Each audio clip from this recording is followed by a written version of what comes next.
Je suis multi-entrepreneur et aujourd'hui je suis 100% sur mon activité toujours d'indépendante de la Collab, qui est le premier collectif d'indépendants. Et du coup, quand j'ai créé la Collab et l'identité de la Collab, le mot agence de communication faisait partie des mots interdits. Bonjour Laura. Bonjour Anna. Merci de venir dans nos locaux Oui. à Lyon. Ouais, c'est un joli déplacement. Est-ce que tu pourrais commencer par te présenter et puis présenter la Collab? Ouais, parce qu'on bien a sûr. très hâte d'en savoir davantage. Bien sûr. Alors moi, je suis Laura Streleski, je suis consultante en marketing digital, je suis à mon compte depuis 14 ans. Quand je parle de moi, je me définis en 3 termes. Marketing maker, parce que ce que j'adore, c'est de faire matcher l'offre et la demande sur un marché et accompagner mes clients ou les business que j'ai pu créer dans ce matching parfait. Ensuite, il y a toute la partie digitale. Je me dis digital addict, je suis autodidacte sur le digital, mais c'est vraiment quelque chose qui rythme mon quotidien et qui, voilà, là, en ce moment, je me passionne à fond pour le Web3 et pour l'IA. Dès qu'il y a une nouveauté, je fonce dedans. Et ensuite, je suis multi-entrepreneur. J'ai eu l'occasion de monter plusieurs startups et aussi j'ai eu l'expérience d'une reprise d'entreprise dans une PME traditionnelle que j'ai revendue l'année dernière. Et aujourd'hui, je suis 100% sur mon activité toujours d'indépendante et du coup de la Collab, qui est le premier collectif d'indépendants. Partout en France, on est présent dans 5 villes. Donc on est à Paris, Toulouse, Marseille, Nantes et Lyon depuis récemment. Et on est spécialisé sur les métiers du marketing, de la communication et du digital, ce qui fait vraiment beaucoup de métiers. Voilà. Et aujourd'hui, on est en fait 180 freelance en mission, c'est-à-dire actifs dans le collectif et avec qui on crée des liens, on travaille ensemble sur des projets, etc. Et ça représente aussi plus de 1500 freelance qu'on a déjà eu l'occasion de rencontrer, qui ont manifesté un intérêt pour rejoindre le collectif, mais on n'a pas encore eu l'occasion d'avoir ce premier projet qui cristallise les liens et qui nous permet de vivre l'aventure du collectif ensemble. Ok. Et alors, est-ce que tu pourrais définir ce que c'est un collectif? Ouais, c'est une très bonne question et chaque collectif, je pense, va avoir sa propre définition. Oui. Un collectif, pour moi, c'est rassembler des gens qui ont des valeurs, des intérêts, des passions communes autour donc, de ce même sujet et les mettre en action et en mouvement ensemble pour atteindre leurs objectifs, qu'ils soient individuels ou collectifs. Donc pour moi, le collectif, c'est ça. Aujourd'hui, le collectif tel qu'on l'entend à la Collab va quand même beaucoup plus loin parce que nous, on est un collectif qui est quand même structuré. On est une vraie entreprise et il y a une vraie volonté de viabilité, de structuration, d'organisation durable dans le temps avec un vrai modèle économique. Donc voilà, le collectif, on le retrouve partout. Il peut être dans des milieux associatifs, ça peut être un collectif dans une entreprise avec les salariés, c'est un état d'esprit en fait qui regroupe, etc. Et ça peut être aussi aujourd'hui un modèle d'entreprise, un nouveau modèle d'entreprise et de business model. Ça, on en reparlera après, ça m'intéresse. Okay. Quand tu dis que vous êtes le premier collectif de France, c'est-à-dire ? Alors, on est le premier collectif de France parce qu'on est né en 2015, donc on était les précurseurs. À l'époque, il y avait Digital Village, que je salue. C'était les seuls qui étaient déjà présents. Et on est les premiers souvent en nombre d'indépendants que l'on fédère, puisqu'on a réussi à ouvrir quand même 5 villes.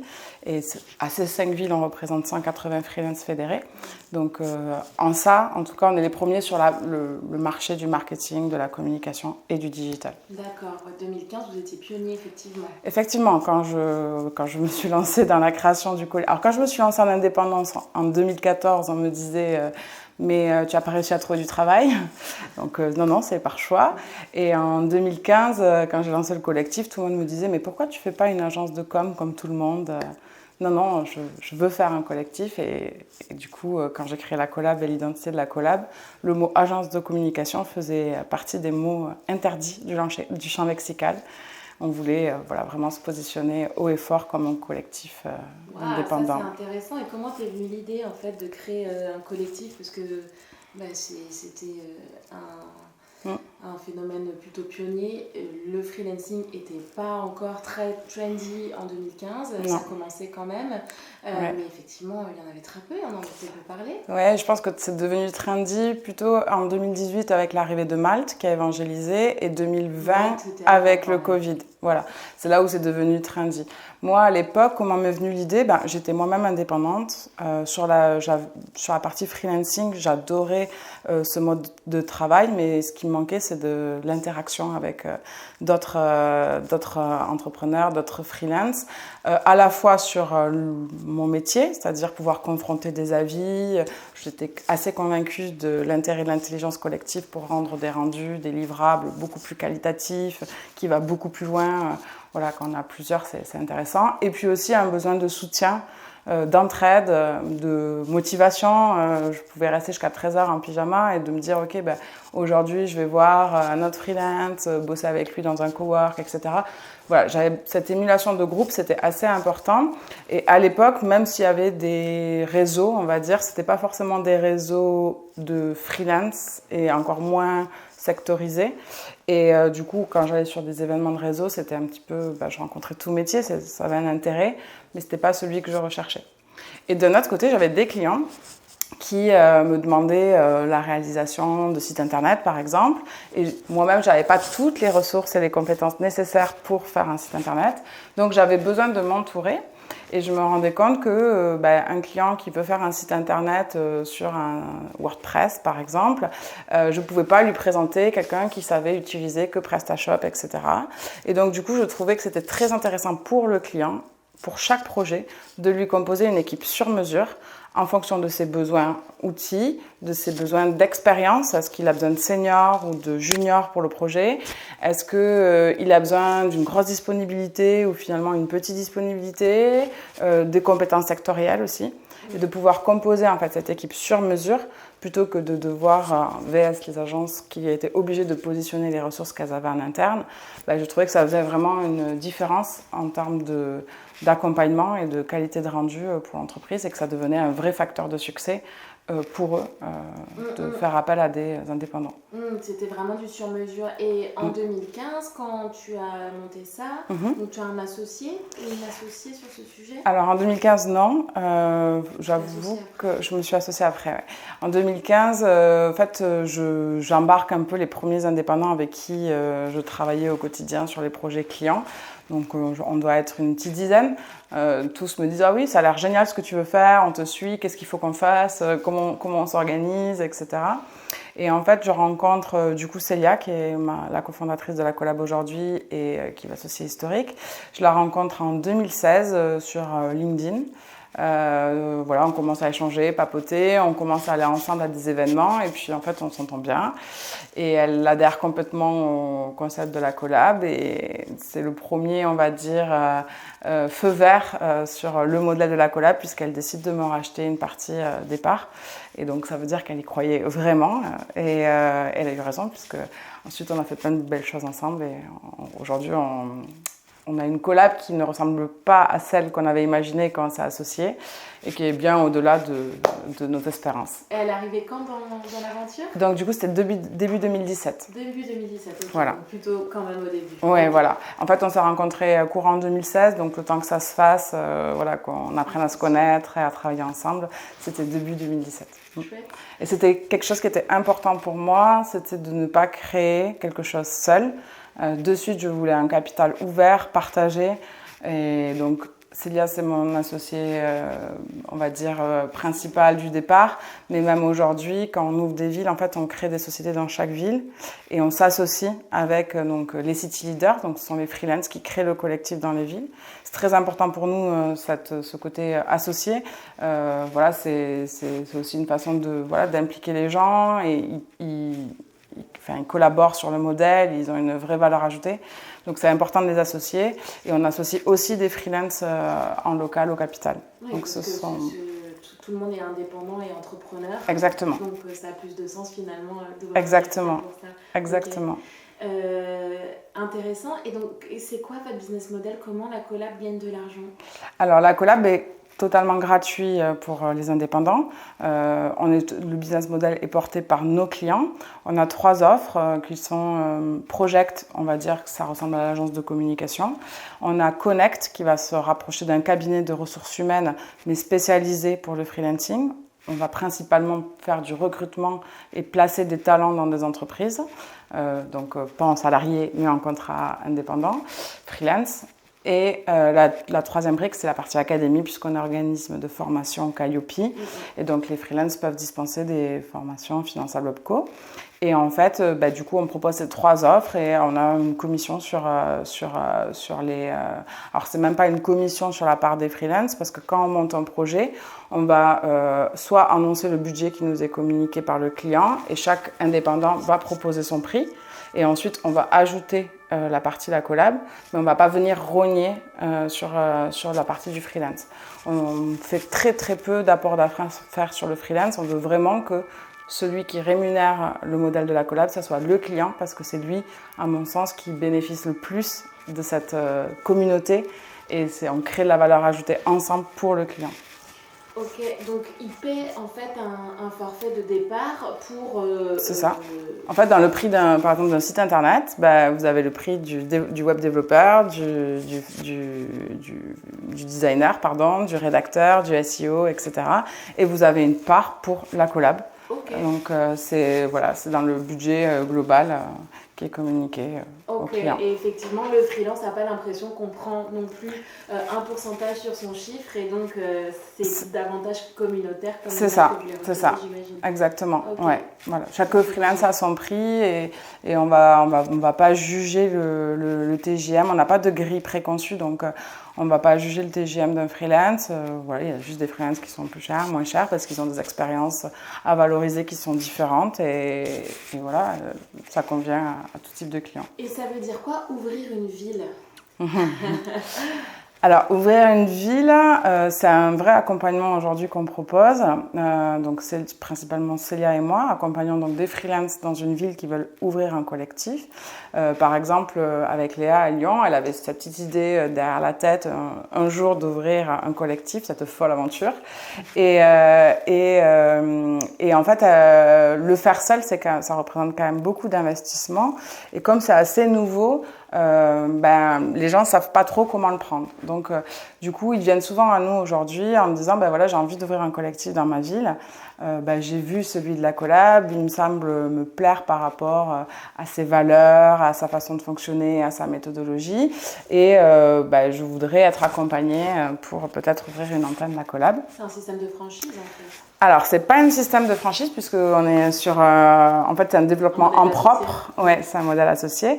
Donc, on crée une ville avec l'associé et le cofondateur. Donc, en ça, il n'y a pas de ticket d'entrée réellement, mais il y a un investissement de temps de la part du city leader pour déployer sa ville.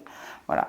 Et du coup, c'est un accompagnement qui dure entre 2 et 3 ans, sur lequel on se fixe un objectif de volume d'affaires, de croissance, etc.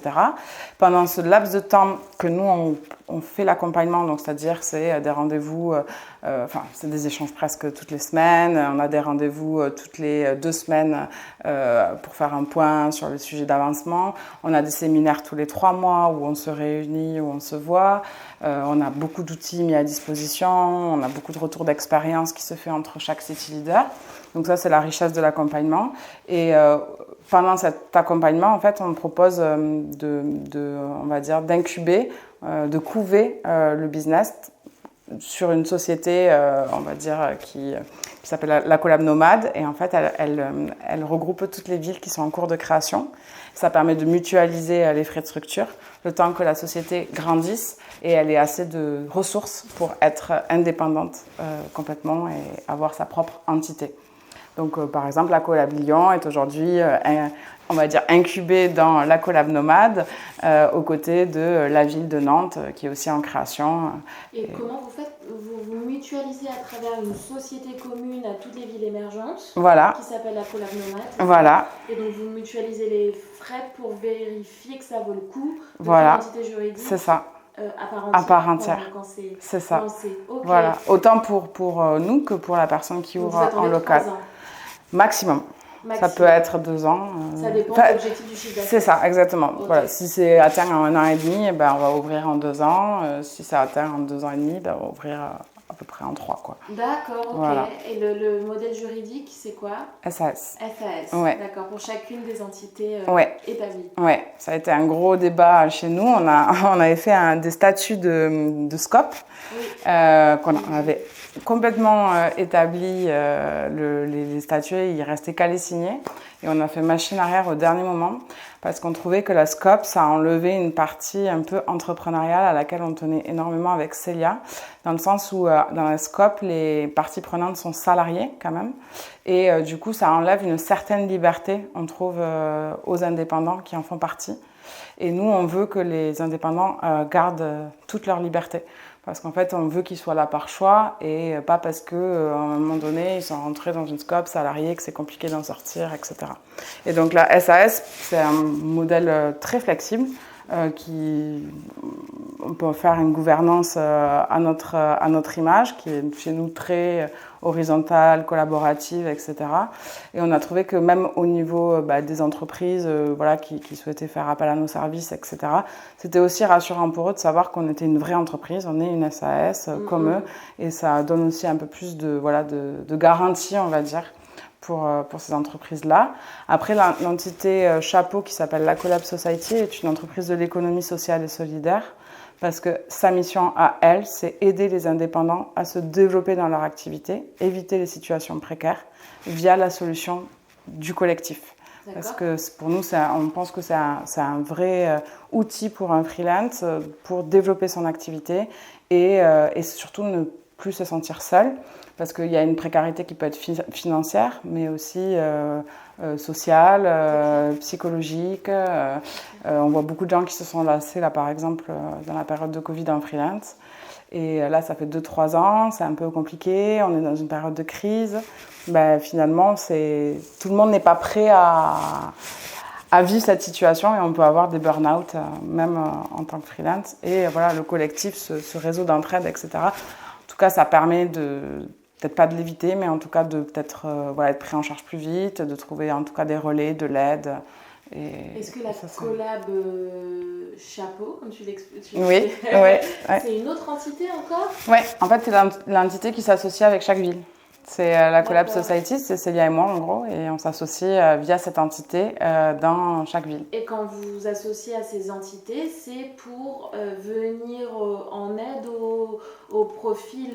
C'est ça. En fait, on leur apporte le support, tout un tas de fonctions support.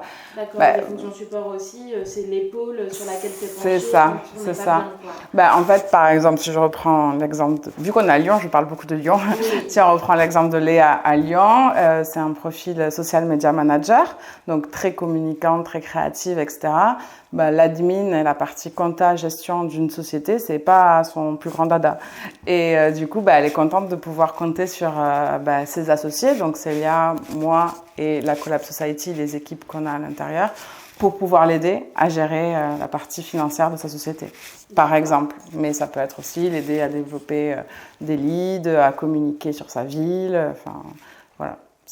Ok, et donc ce qui vous génère aujourd'hui le plus de chiffre d'affaires, c'est la partie RH, ressources, freelance, c'est la partie... Le chiffre d'affaires, c'est vraiment les clients, c'est les budgets, les projets qu'on a. Donc, entre Project Connect et Academy, c'est à peu près... Academy, ça nous génère un petit peu moins de chiffre d'affaires parce que les projets de formation sont souvent moins gros. Mais c'est les clients, quoi. Enfin, voilà. Par exemple, on travaille pour Nutrition et Santé, qui sont les marques Gerlinéa, Gerblé, tout ça. Et on va travailler pour eux sur leur développement de notoriété sur LinkedIn. Voilà. C'est comme ça qu'on gagne, par exemple, des... Ok, et est-ce que aujourd'hui vous sentez une concurrence avec les agences ou les entités, les grands groupes ont vraiment une vision différente du collectif, ou est-ce qu'il y a des missions qui vont confier au collectif qui ne vont pas confier aux agences et vice-versa? Justement, ça c'est une de nos plus grandes réussites parce que en fait quand j'ai créé la collab, je l'ai imaginé pour des startups, des TPE et des PME à la rigueur. Et je ne pensais pas du tout que c'était un modèle qui allait arriver à séduire les grands comptes pour tout un tas de raisons juridiques, manque d'adaptation, de flexibilité, tout ça. Et en fait, quand les grands comptes ont commencé à se tourner vers nous... c'est eux qui sont arrivés à vous? Ouais, c'est plutôt eux. Alors, pour la notion de freelance, peut-être pas pour la notion de collectif, on fait étape par étape. Et d'ailleurs, aujourd'hui encore, quand on parle de collectif ou d'entreprise collective à un grand groupe, il faut quand même l'aider à nous mettre dans une case, en fait. Et de dire agence de communication ou cabinet de placement, ça va les aider à comprendre comment on peut vraiment les aider. Mais c'était une vraie réussite pour nous de se dire qu'en tout cas, aujourd'hui, les grands groupes, ils ont besoin aussi de ressources externes indépendantes. En tout cas, plus ça va, plus les grands groupes viennent vers nous et ont besoin de nous. Et on se positionne comme une vraie alternative pour répondre à la question aux agences de communication. Pas toujours en concurrence parce que on n'est pas souvent en fait, on va être une agence, on va être le prestataire de services complémentaires à l'agence de communication. Donc l'agence de communication peut rester leader et nous on peut venir compléter l'agence de communication sur des profils plus pointus, des projets un peu plus side project, des choses comme ça. Mais on travaille aussi en collaboration avec les agences quand elles sont leaders chez les grands groupes. On va travailler avec leurs équipes. On va même pouvoir staffer des fois les agences de communication parce qu'elles font de plus en plus appel aussi à des ressources externes pour rester compétitives et pouvoir proposer le meilleur à leurs clients.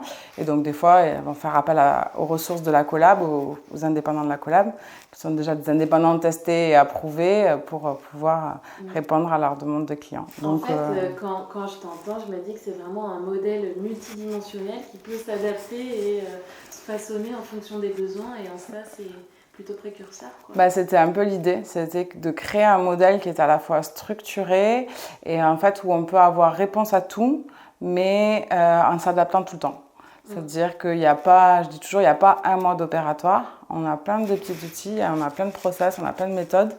Et en fonction de quel est le besoin, quel est l'objectif, on va construire l'accompagnement que l'entreprise a besoin. Et une entreprise, d'ailleurs, on peut l'accompagner à la fois en lui proposant de la formation, un projet, et puis après, il a en plus besoin d'un graphiste 2 jours par semaine, donc on va positionner un graphiste. On a vraiment sa boîte à outils aujourd'hui de ses besoins en marketing, communication et digital, quoi. La boîte à outils, j'aime bien ça. Est-ce que tu pourrais nous raconter le plus gros challenge de la collab jusqu'à présent? Le plus gros challenge, en fait, jusqu'à 2020, on était vraiment sur un modèle du collectif de Toulouse, on va dire. On avait déjà ouvert Barcelone et Paris, mais parce que c'était des gens qui étaient à Toulouse, qui repartaient vivre chez eux en Espagne ou à Paris, et qui avaient dit « j'aimerais bien faire le même modèle dans ma ville ». Et nous, à l'époque, on avait dit oui, vas-y, sans trop savoir où on allait. Et en 2020, en fait, pendant la période Covid, on s'est vraiment dit, qu'est-ce qu'on fait? Est-ce qu'on reste un petit collectif à Toulouse ou est-ce que vraiment on rend accessible ce qu'on a fait à un plus grand nombre de freelance? Et là, dans ce cas-là, on va vraiment déployer une stratégie, une structuration qui permet de le faire bien. Ça s'est fait à partir de 2020. Exactement, c'est ça. Avant, c'était un petit peu, c'était fait un petit peu comme ça, en local pour tester. Et du coup, le gros challenge, ça a été la restructuration en 2020. Avec le modèle que je vous ai expliqué, par antenne, avec une société chapeau, avec la collab nomade, etc. Et en fait, avec Célia, à ce moment-là, on a... cerveau, ça, hein. Ouais. Là, à ce moment-là, on a rabattu les cartes, on est reparti à zéro. Et d'ailleurs, on s'est dit, comme toute nouvelle boîte, on repart pour 3 ans de galère. Voilà. Et du coup, là, ça va faire 3 ans maintenant, bientôt. Et c'était un vrai challenge. Et ça l'est toujours, mais on commence à y voir plus clair, on va dire. Et voilà, de dupliquer le modèle, c'est vraiment quand même... Et vous recrutez les freelances, vous testez le niveau comment vous faites pour les city leaders Ouais. Alors, il y a beaucoup... Il y a une entente qui doit se créer dans le collectif, on ne s'entend pas avec tout le monde. Bien sûr, bien sûr. Bah, il y a beaucoup de cooptation généralement entre freelance. Donc déjà, ça permet, quand un freelance recommande un autre freelance et qu'on sait le niveau du premier freelance, ça inspire confiance. Ensuite, on a un process où le freelance va se présenter. Alors, sur ses hard skills, soft skills, mais aussi sur sa capacité à travailler en équipe et sur sa volonté de rejoindre le collectif, parce que ça, c'est quelque chose qui est propre à nos freelances. C'est des gens qui aiment réellement monter des projets à plusieurs.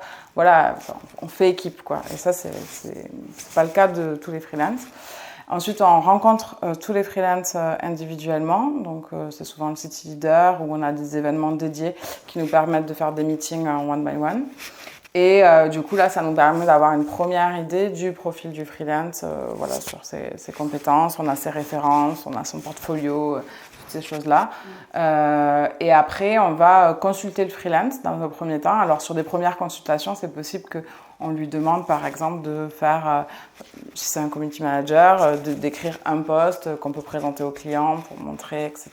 Ce qui nous permet aussi d'apprécier sa capacité à produire le contenu, aussi à driver sa mission, la méthodologie qu'il utilise, etc. Et on devient freelance du collectif uniquement quand on a réussi à signer une mission ensemble et qu'on a réussi à avoir satisfaction, en tout cas de la part de l'équipe projet, client et de l'équipe avec qui on a travaillé. Et ensuite, une fois qu'on a réussi cette réussite-là, en fait, les freelances qui ont déjà été en mission sont prioritaires sur tous les freelances qui ont fait le process. Tout simplement parce qu'on a envie de garder des liens humains déjà, quand on sait travailler ensemble et qu'on s'entend bien, on veut privilégier ça. On n'est pas sur de la quantité, mais on est vraiment sur de la qualité. Voilà. Et du coup, c'était aussi l'idée de créer des villes parce que ça n'avait aucun sens d'être un collectif de 180 experts pour moi. Parce que pour moi, un collectif, comme je le disais, c'est des gens qui se connaissent, qui se réunissent autour de valeurs communes. Donc, on peut connaître 20-30 personnes, mais on ne peut pas connaître 180 personnes. Et donc, c'était très important de recréer, moi, je trouve, en local, des communautés qui peuvent se rencontrer, se voir dans la vraie vie, créer de vrais liens. Je sais qu'à Marseille, ils se sont rebaptisés la famille Marseille Bébé. Ils vont sur le bateau tout l'été, le soir, après le travail. Ils vont à la plage ensemble le week-end. Bon, voilà, c'est des professionnels qui s'apprécient pour leurs compétences, mais aussi pour les personnes qui sont. Et c'est une aventure humaine aussi, quoi. Vous avez des salariés ? Alors, sur la partie la Collab Society, oui. Avec Célia, on est accompagné de 2 alternants aujourd'hui. Une assistante de direction pour nous aider sur la partie administrative, comptable, paiement des freelances.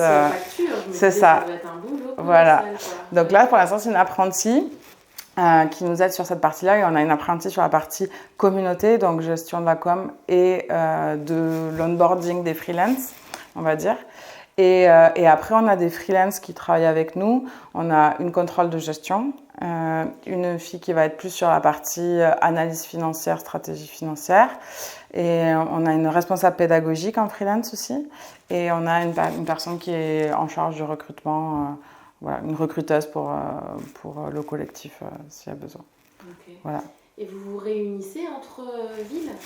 Oui, tous les 3 mois. Okay. Tous les 3 mois, on a un séminaire qui dure 3 jours en général, qui s'appelle la Cell Week, donc la semaine des City Leaders. Donc, c'est les City Leaders qui se rassemblent. Ils peuvent amener avec eux les freelances qui ont un rôle dont on n'a pas parlé encore, qui s'appelle les meneurs de projet. Les meneurs de projet, ce sont des freelances qui enfilent une casquette, qui vont avoir la relation avec les clients et qui vont avoir la responsabilité de monter les équipes projets et de suivre les projets. Voilà, c'est ça. Et donc, eux sont aussi conviés à ces CL Week, voilà, une fois par trimestre. Donc après, tout le monde n'est pas là à chaque CL Week, mais voilà, on se voit régulièrement, quoi. Parce que l'humain et le réel, malgré qu'on soit très digital, on n'a pas de bureau, etc., reste quand même au cœur de notre ADN. Et on n'est pas une plateforme, et on est tout sauf une plateforme, donc on veut garder ces liens humains, se voir en vrai, et ça nous fait tous du bien. Ça nous donne beaucoup d'énergie. Voilà. Ok, et est-ce qu'il y a un grand stress que tu as vécu à la collab que tu aurais envie de partager? Le grand stress, c'est le modèle économique. Forcément, c'est novateur, c'est une nouvelle organisation. On a beau faire des prévisionnels, ça ne se passe pas toujours comme on avait prévu. Donc c'est vrai que ça demande, c'est aussi challengeant, c'est stressant mais challengeant. Ça demande de se remettre en question. On a remis en question les choses plusieurs fois. On s'est réinventé plusieurs fois et à chaque fois, il faut réembarquer tout le monde avec nous. Et puis, on se dit toujours, il faut que ce soit la bonne parce qu'en fait, on ne peut pas faire que changer. Mais là, ça va. Je pense qu'on est on a passé cette étape-là. On en est assez contente avec Célia parce que c'était un vrai enjeu et on voulait vraiment prouver que le modèle de collectif pouvait être une vraie entreprise durable, viable et rentable. Avec une croissance raisonnée et raisonnable. Voilà, en gros, c'est... Et justement, est-ce que pour toi, le freelancing, c'est le modèle de travail de demain? Alors, oui, je suis persuadée que, en tout cas, ça fait partie du schéma. Je ne suis pas pour dire que c'est la seule voie. En fait, je suis convaincue que le freelancing ne convient pas à toutes les personnes. Il y aura toujours des salariés et heureusement, c'est nécessaire pour les entreprises parce que ça apporte de la stabilité, quelque chose de quand même beaucoup plus durable, beaucoup plus long terme. Les salariés vont porter la culture de l'entreprise de façon toujours beaucoup plus forte peut-être qu'un externe. Mais le freelance, à mon avis, c'est quelque chose sur toutes les entreprises doivent se pencher vers une ressource freelance. Ça leur permet beaucoup plus de flexibilité. Quand un freelance vient dans une entreprise, il apporte énormément de son expérience aux collaborateurs. Ça permet de monter en compétences. À mon sens, les entreprises devraient beaucoup plus les inclure dans leur vision du management, ce qu'on appelle l'entreprise étendue. Ce sont les freelances, on les voit souvent aujourd'hui comme des prestataires de services, alors que ce sont quand même des humains plus que des sociétés, en fait. Donc, moi, je pense que les entreprises ont tout à y gagner à justement essayer de faire descendre un peu plus la culture d'entreprise, à essayer de les fidéliser un peu plus, parce que c'est aussi ça, la guerre de talent, etc. Donc voilà, pour moi, ça fait partie... En fait, aujourd'hui, je pense que les entreprises, elles doivent faire un mix de plusieurs contractualisations. Il y a des gens qui vont travailler en salarié, il y a des gens qui vont travailler en freelance, en portage salarial, c'est en consultant, voilà. Et je pense que les entreprises, elles doivent regarder avant tout la compétence, le profil, l'aspect humain, les valeurs, les soft skills, et s'adresser à ces travailleurs, peu importe leur statut, d'une façon après identique, ou en tout cas savoir s'adapter à tous ces profils-là pour que tout le monde se sente bien dans l'entreprise et qu'ils puissent fournir le meilleur et créer le plus de valeur et de croissance pour les entreprises. Et selon toi, est-ce que le travail d'hier et celui de demain est similaire? Alors non. non, je pense que si on regarde juste la génération de nos parents, ils pouvaient rester 30 ans dans la même société. Alors moi, la première... Quand j'étais étudiante, je rêvais d'être directrice communication d'un grand groupe et d'y rester peut-être 10 ans ou 20 ans. Mais en fait, j'ai rien fait de tout ça et je suis même une slasheuse, donc je pense que ça n'a plus rien à voir. Et il faut pas essayer de revenir au passé. Et il faut justement suivre les tendances et les attentes qui sont actuelles. On a beaucoup plus à y gagner. Après, dans la grosse différence, au-delà, on va dire, du turnover et du côté slasher, il va y avoir aussi la partie managériale. Aujourd'hui, on a envie d'avoir plus de liberté, d'autonomie, de confiance, qui se traduit par plus de télétravail, qui se traduit par plus des groupes de travail qui vont travailler sur des sujets, être plus en management horizontal, de la co-création, des choses comme ça. Donc oui, les choses ont... mode de travail, en fait. Ouais, les choses ont bien changé sur le fond et sur la forme, quoi, je pense. En tant que serial entrepreneur, parce que tu as déjà monté plein de boîtes, vendu des sociétés, repris une PME, tu en parlais tout à l'heure, c'est quoi la définition du mot travail pour toi? Alors pour moi, le travail, ça fait partie de toute ma vie. Je pense que le travail, ça permet de réussir, enfin, d'atteindre ses objectifs. C'est au service de ses objectifs et ça doit être au service de son épanouissement. On en parlait tout à l'heure avec Léa, par exemple, on se dit que pour nous, le travail n'a rien de pénible. C'est un travail parce qu'on l'a choisi. En fait, comment on se sent bien dans son travail, à mon sens, enfin moi j'ai beaucoup ce schéma de l'ikigai, je ne sais pas si vous voyez ce que c'est. En gros, le travail doit vous apporter donc ce que vous aimez, ce pourquoi vous êtes bon, ce pourquoi on peut vous payer, etc. Donc le schéma idéal, c'est que votre travail, voilà, ça soit le fruit de tout ça. Et du coup, bah, c'est votre quotidien, on passe énormément de temps au travail, donc c'est hyper important. Si on n'arrive pas à imbriquer cet ikigai, et ben, du coup, le travail prendra peut-être un peu moins de place dans votre quotidien et vous allez rajouter d'autres briques qui vont venir réaliser cet épanouissement. Mais voilà, je pense que le travail, en tout cas, je sais que c'est dans tous les secteurs, ce n'est pas possible et qu'il y a plein de personnes qui travaillent pour manger. Hein. J'ai été confrontée à des salariés qui étaient dans ce cas de figure. Mais en tout cas, le travail vers lequel il faut pencher, c'est un travail qui vous permet quand même de vous épanouir et d'avoir un accomplissement qui soit financier, personnel, professionnel et qui vous permet d'atteindre des objectifs de vie que vous avez. Alors, à l'heure de la réforme des retraites, d'autant plus. Oui, c'est ça. C'est ça. Ok. Dernière question. Oui. Selon toi, quelle place occuperont les ressources humaines demain ? J'ai un peu abordé le sujet, mais pour moi, les ressources humaines, du coup, elles ont tout intérêt à retrouver un peu leur lettre de noblesse, parce qu'aujourd'hui, ressources humaines dans une entreprise, on pense salarié. Alors que pour moi, les ressources humaines, c'est vraiment la personne qui va s'occuper des hommes qui travaillent dans l'entreprise.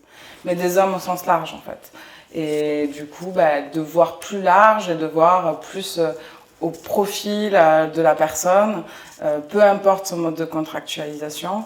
Il y a des avantages et des inconvénients à chaque situation. Il faut être flexible et s'adapter. Et je pense que ce qui donnerait un bon coup de main au département de ressources humaines, c'est une révision de la loi du travail. Voilà.